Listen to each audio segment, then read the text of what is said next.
Hai, Shalom sahabat Pijar TV. Terima kasih ya sudah klik video YouTube ini. Kiranya kebenaran firman yang saudara dapatkan menerangi kehidupan saudara. Nah, untuk dapat menyaksikan video-video lainnya dan mendapatkan update dengan cepat, saudara bisa dan harus klik subscribe. Dan jangan lupa, berkat Tuhan jangan disimpan sendiri dong. Klik tombol share di bawah ini dan bagikan video ke sebanyak-banyaknya orang yang saudara kenal. Salam terang bagi Indonesia.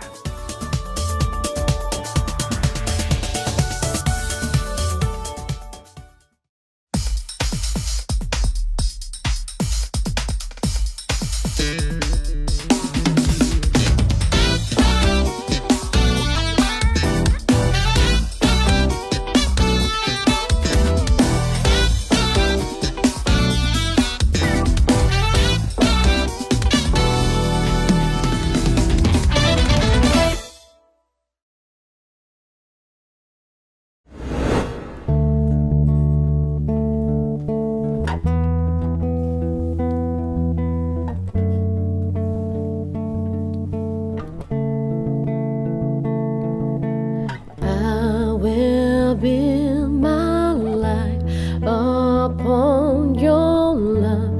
It is a firm foundation.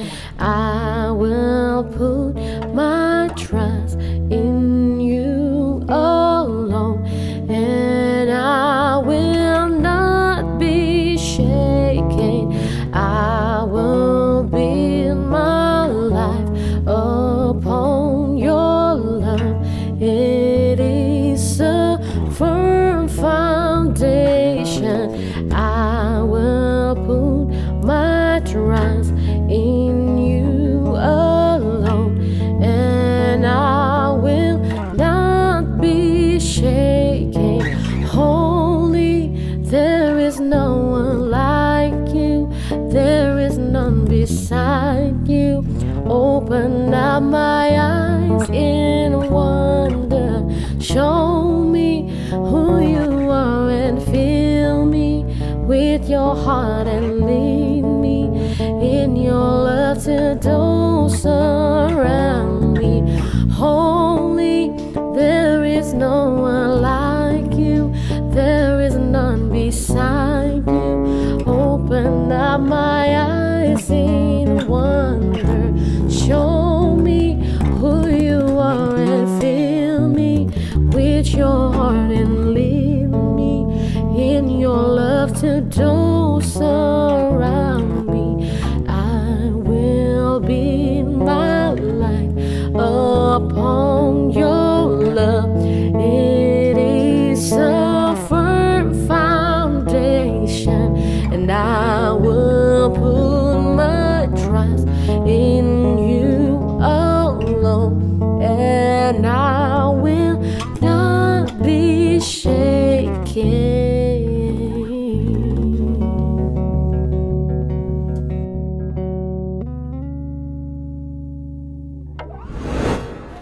Hai semuanya. Yo. Kembali lagi dalam programnya Pijar TV yang berjudul When the Music Fades bersama Saya Benik Mahu. dan saya Dinda Syalhita. Program ini adalah program yang menjawab pertanyaan Yes. kalian seputar Praise worship. and Worship. Yo. Yo. Ini udah episode ke-17. 17 ya? Bener ya? Wow. Kembali. Dan kembali maksudnya. Tangan ajaib udah telat keluar. Kak, Ya. ya. Apakah sebagai pemusik, jika kita mau rilis album rohani, boleh pakai peralatan dan fasilitas gereja supaya lebih irit pengeluarannya? Ya izin dulu aja sih sebenarnya ya. Saya nggak tahu jawabnya gimana. Saya bukan Kalau balanya. kalau kita bilang boleh, boleh. Masalah dalam gereja boleh nggak? Tapi maksudnya konteksnya mau bikin buat lagu buat album rohaninya kan? Buat album rohani, tapi maksudnya Under gereja buat atau gereja bukan? atau bukan, tim gereja bukan gitu kali ya? Iya, kalau misalnya di luar tim gereja ya mungkin kalian nggak tahu ya. Maksudnya kan itu kan rumah kalian ya.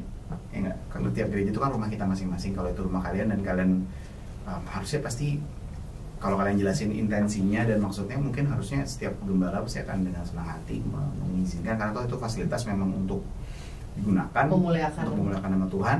untuk pertumbuhan jemaat kalian juga gitu. Jadi kan dari sebuah lagu yang direkam kita nggak pernah tahu itu bisa jadi sebuah efek yang buat orang lain dengar seperti apa. Atau mungkin gereja itu kalau misalkan dibilang jangan di sini deh, mendingan di mana, mungkin gereja itu pernah dipinjam tapi nggak dipergunakan dengan baik jadi rusak kayak mungkin aja kan. Jadi kalaupun kita dibolehin, kita harus bertanggung jawab dan kita jangan sampai mengecewakan. Iya. Kalau saya kebetulan kalau di gereja kita memang kita bahkan waktu itu ada alokasi dana memang untuk beli peralatan. Jadi kita bisa recording di gereja sekarang. Jadi setiap kali kita bikin sesuatu kita nggak perlu sewa studio lagi karena costnya kan kalau kita sewa studio pasti kita harus atur waktu, tempat segala macam. Aduh, gemet banget ya. Tapi dengan adanya kita punya fasilitas sendiri memudahkan, walaupun mungkin belum sepenuhnya sempurna ya, tapi paling tidak kita bisa upgrade lagi. Kita udah ada ruangannya juga, dan gereja juga hari Senin sampai Sabtu juga biasanya kan di ruangan yang kita pakai itu nggak ada yang pakai gitu. Jadi lebih baik kalau kita pergunakan semaksimal. Mungkin juga masukan atau pendapat buat gereja-gereja yang emang pengen menjangkau anak muda, bikin aja semacam kayak gitu juga studio musik atau kayak hub gitu. Jadi mereka nggak lari kemana-mana gitu, larinya memang balik lagi ke rumah kan. Itu kan sebenarnya niat yang bagus banget kan kita untuk menjangkau banyak generasi penerus. Yes. Semoga terjawab ya. Pertanyaan berikutnya, tangan ajaib. Tangan ajaib. Yang Kita tahu pernah berapa episode lalu juga pernah. Itu oke. Ya. Bagaimana tanggapan kakak akan seorang song leader yang banyak menggunakan bahasa rock ketika memimpin pujian? Oh berarti bahasa rocknya untuk ini ya? Maksudnya di mic gitu kali ya? Bagaimana sih? Kita telepon Pak Ezra Soru. Aduh, ini pertanyaan-pertanyaan kayak gini. Ya, pertama gini, bahasa roh ini, definisi bahasa roh ini dipergunakan untuk apa dulu kan? Iya, gitu dulu. karena yang saya tahu kalau kita bicara bahasa roh itu kan untuk membangun diri kita sendiri, membangun jiwa kita, pribadi. Ya, supaya kita semakin selaras dengan Roh Kudus gitu, dengan apa yang Dia mau kerjakan melalui kita. Kita menggunakan bahasa roh itu sebagai tools untuk membangun jiwa kita tadi, kita membangun dan membangkitkan jiwa kita, salah satunya melalui bahasa roh gitu. Tapi kalau yang paling sedih sebenarnya kalau misalnya bahasa roh itu dipergunakan sebagai sebuah tanda kutip senjata untuk menunjukkan siapa yang lebih holy, gitu kan? Holy. itu ya kalau udah kayak gitu ya berarti udah abuse ya, udah salah penggunaan gitu. Harusnya sih nggak seperti itu gitu. Tapi kalau dia memang menggunakan itu untuk membangun, saya rasa sih nggak jadi masalah ya. Karena atau mungkin ada trik lain, mungkin sebenarnya lupa lirik biar gampang bahasa. Pernah ada sih memang ya kayak gitu ya. Sering terjadi di kota-kota besar ya. Tapi maksudnya kalau buat saya sih itu bukan sesuatu yang esensial buat kita bahas gitu, apalagi kalau kita sampai menghakimi ya. Tapi kalau memang itu caranya dia ya. Tapi yang jelas kalau untuk membangkitkan jemaat itu pakai nubuatan. Iya, kan seperti Paulus bilang di Korintus gitu. Tapi kalau salah satunya kalau saya nggak tahu buat kalian seperti apa, tapi saya dari pengalaman saya pribadi di gereja kita adalah kalau mereka lagi beberapa singer atau song leaders lagi pengen saya suruh free worship gitu, saya biasa saranin mereka untuk turunin mic gitu, jangan ngomong di mic karena biasanya itu akan mengganggu yang lain kan. Kita nggak tahu orang mungkin lagi menyembah juga gitu, tapi kalau kita ngomong sesuatu mungkin biasanya itu mengganggu. Jadi saya biasa saranin kalau itu buat dirimu sendiri turunin aja gitu, nggak semua orang harus dengar. Mungkin kita lagi menikmati momentumnya juga, itu kan bisa terjadi. Kayak gitu sih sebenarnya banyak trik-trik banyak lah cara-caranya untuk kita bisa mengakomodir supaya semua merasa nyaman waktu kita lagi menjalani ibadah. Ya, oke. Tumben aja. Apakah Tuhan bisa tetap bekerja lewat orang dari agama lain untuk bisa menjawab doa-doa yang kita berikan kepada Tuhan? Pak Ezra Soru ini kayak salah pertanyaan nih, salah acara ini mah. Tuhan bisa pakai semua apapun. Oke, mungkin maksud pertanyaannya. Oke, saya cukup bisa mengerti sih maksud pertanyaannya, cuma ini susah jawabnya. Tricky karena itu bukan ekspertisnya kita ya, karena kita biasanya fokusnya di penyembahan. Tapi yang saya tahu gini, keselamatan cuma ada di dalam satu nama, namanya Yesus Kristus. Itu dulu kita harus sepakati bersama, titik sampai situ dulu, bahwa keselamatan hanya ada dalam nama Kristus, Yesus Kristus, nggak ada cara lain. Kalau ditanya apakah agama lain bisa berdoa dan apakah itu bisa juga Tuhan bekerja, bisa aja, karena Tuhan bisa bekerja Bahkan Tuhan bisa ngomong sama saya, nyampein sesuatu waktu saya lagi ngobrol, saya sama teman saya agamanya berbeda gitu. Waktu dia ngomong, saya dapat hikmatnya dan Tuhan bicara ke saya melalui apa yang kita conversation kita bicarakan. Itu bahkan dari ngobrol gitu. Saya bisa dapat hikmat baru dari, kan kalau kita baca di Amsal, hikmat itu berseru-seru di pinggir jalan. Hikmat itu ada di mana aja.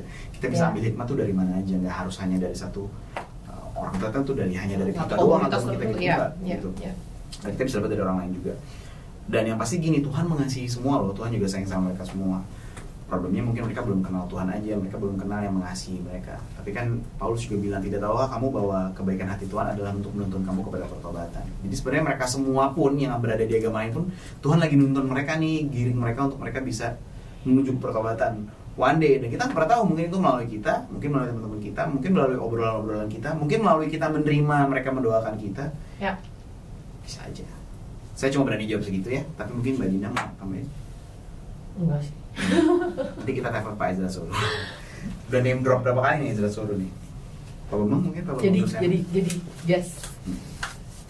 Ih panjang banget. Wow. Lagi curhat atau bagaimana nih yang ini nih? Proklamasi pembukaan. Kak, gerejaku sering menggunakan musik sequencer dalam penyembahan, dan itu membuat worship kami kaku karena harus sesuai alur dan tidak bisa diimprove menurut mau Roh Kudus. Menurut kakak, bagaimana cara penggunaan musik sequencer yang tepat dalam penyembahan? Sequencer kan padahal bisa ini kan, bisa kayak di stop, bisa di... Tergantung ya, beberapa sequencer sekarang kalau kalian, ini agak technical jawabannya. Kalau kalian pengguna misalnya Logic, DAW-nya atau Pro Tools atau Cubase, mungkin seperti ini gambarnya. Enggak. Bisa nggak boleh. Dia mungkin akan hanya running begitu aja ya. Seperti ini. Nah, ini Logic ini kan jalan terus nih kan, ada timeline-nya.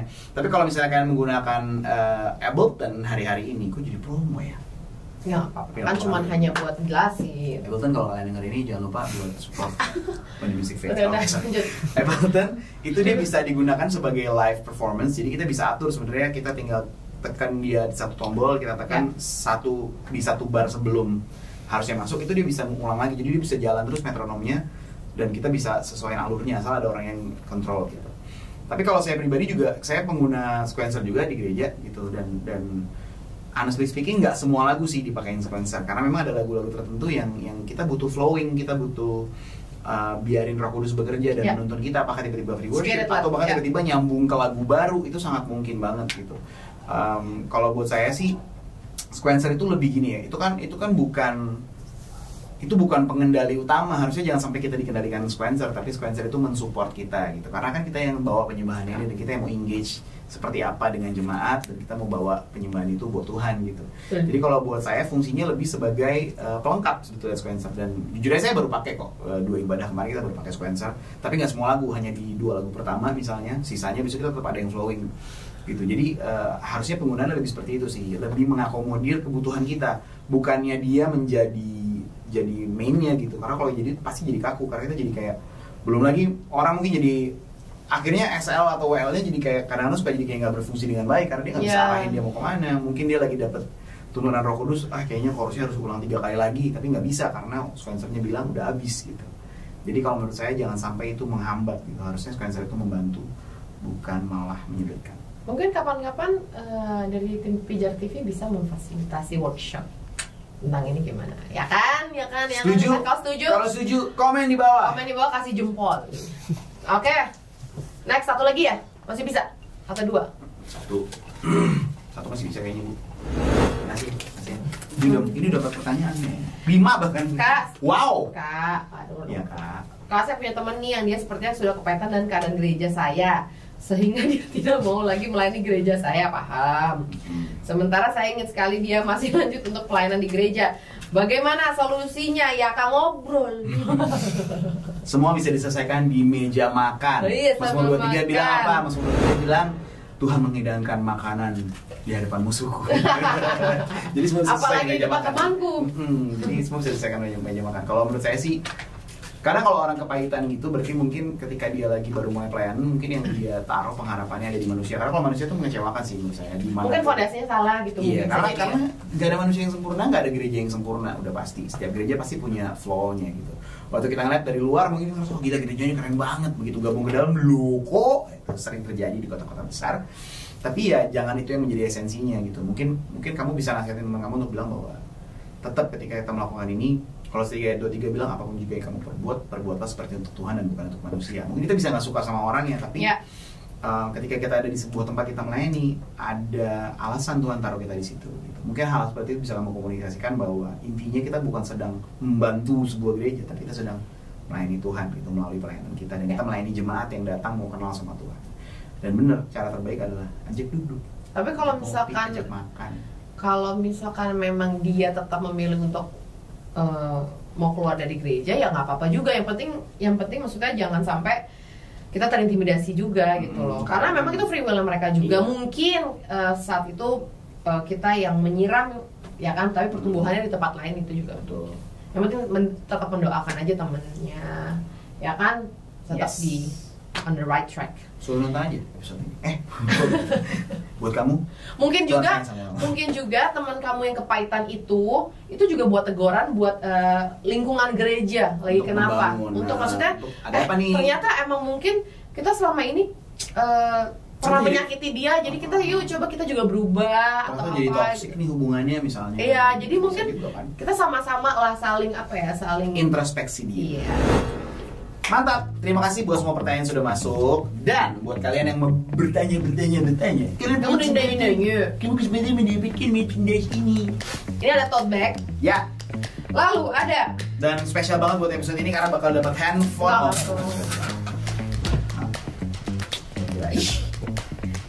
Tumbler. Ini bagus banget nih buat kalian yang mau bikin kue, kalian bisa langsung giling. Bukan minum. Lihat bintang di sana. Ya. Sama kaos ada warna ungu, hitam, ada juga yang episode kemarin warna apa tuh, putih, merah. Aduh, ya ampun, kenapa ya? Oke. Jangan lupa kirimin pertanyaan kalian, nanti kalau dijawab, kalau masuk bisa dapat kesempatan dapat. Yes. Oke. Sampai kita ketemu di episode berikutnya. When you visit Faith, saya Duduk Mohwa. Dan saya Natasha Laita. Signing out. God bless you. God bless you. Bye.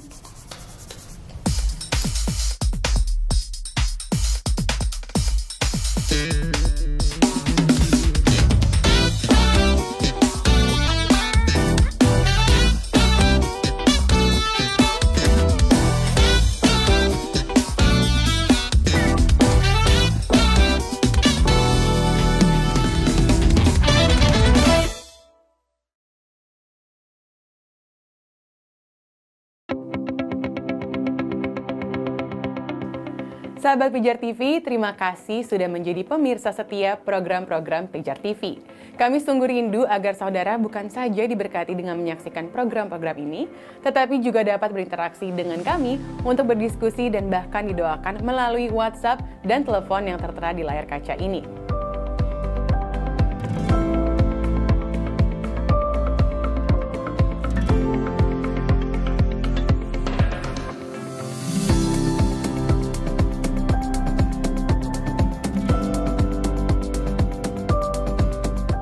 Hubungi kami sekarang melalui WhatsApp, tim Respon Pijar TV siap untuk melayani saudara.